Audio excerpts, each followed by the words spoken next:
2026 সালের মাধ্যমিক ভূগোলের প্রশ্নের মধ্যে যে সকল শূন্যস্থানগুলি ছিল আজকের ভিডিওতে আমরা সেগুলি মিলিয়ে নেব। তো প্রথম শূন্যস্থানটি ছিল অবরোহণ প্রক্রিয়ায় ভূমির উচ্চতা ড্যাশ হয়। এর উত্তর হবে হ্রাস পায় বা ভূমির উচ্চতা কমে যায়।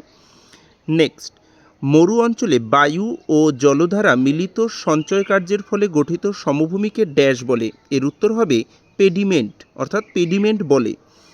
নেক্সট, কোনো স্থানের উষ্ণতা বৃষ্টিপাত লেখচিত্রে উষ্ণতার রেখাটি বছরের মধ্যভাগে নিম্নমুখী হলে স্থানটি ড্যাশ গোলার্ধে অবস্থিত। এর উত্তর হবে স্থানটি দক্ষিণ গোলার্ধে অবস্থিত। নেক্সট, ড্যাশ জোয়ার মুখ্য জোয়ারের প্রতিপাদ স্থানে একই সময়ে তৈরি হয়। এর উত্তর হবে গৌণ জোয়ার, কারণ গৌণ জোয়ার মুখ্য জোয়ারের প্রতিপাদ স্থানে একই সময়ে তৈরি হয়।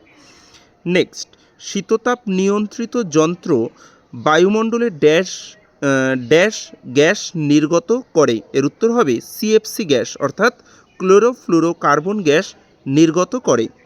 নেক্সট, আরাবল্লী পর্বতের পশ্চিমে অবস্থিত তৃণভূমিকে ড্যাশ বলে। এর উত্তর হবে রোহি বলে। নেক্সট, জৈব বর্জ্য পদার্থগুলির জীবাণুর দ্বারা বিয়োজন পদ্ধতিকে ড্যাশ বলে। উত্তর হবে কম্পোস্টিং বলে।